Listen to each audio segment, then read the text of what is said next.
This is the puff square, and it's made out of all these really interesting puff stitches, which are not a popcorn and not a cluster, but a puff, which is made by a series of yarn overs, as you'll see shortly. And the puffs are offset so that they really are kind of, stacked really close together, and you get this great texture. It's very, very thick and nice, really cozy, and on the back it's just this really nice kind of even looking pattern. So I'll show you how to work this stitch.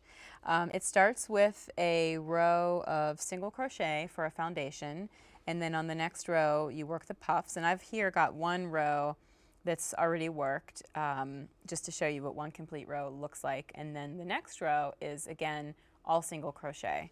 So I'm going to show you how to work the puff stitches. And one interesting thing about this pattern is that the puffs are actually worked on the back as you go. So facing you when you're working the puffs, it looks like it's the back side of the square, but you'll see all the action happening on the other side.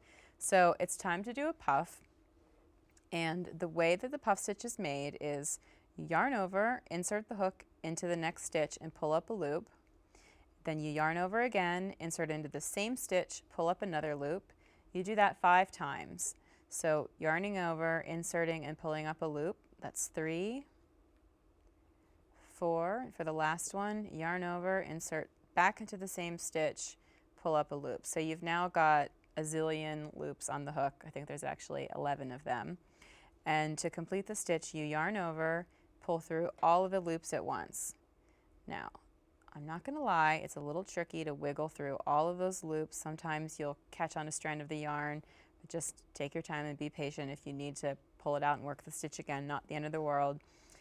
So after the puff stitch is completed, you work 2 single crochets. And when you work that next single crochet, it really helps to kind of anchor the puff stitch and help it really poof out the way you want it to. So then when you turn and look on the other side of the work, you can see that you've got your little puff there. And when you work the next row of all single crochet, that also helps the puff to really be completely defined the way you want it to. So I'll show you one more puff. Yarn over, insert into the next stitch, pull up a loop, yarn over and insert again, pull up another loop. That's 2, 3, 4, 5. It starts to feel a little awkward to work into the same stitch so many times, but this is just one with a little practice, isn't so bad. And then to complete the stitch, yarn over and pull through all the loops at once. I'll see I'm getting a little stuck, which is a real common problem with this stitch, and you just have to sort of wiggle it. If you feel that it's getting caught on the strands, just kind of take a break and keep working at it. Sometimes once you get the loop most of the way through, you can see where it was stuck and you can just sort of finesse it. And we're going to then work a single crochet into the next stitch. That one's giving me a little bit of trouble there.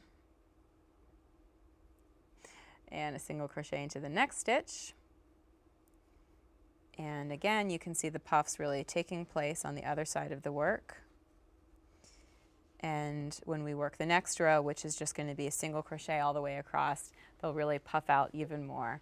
And so that's really all there is to it. You just have to be a little patient with those tricky puffs, and once you get them, you'll be well rewarded with a nice textural square.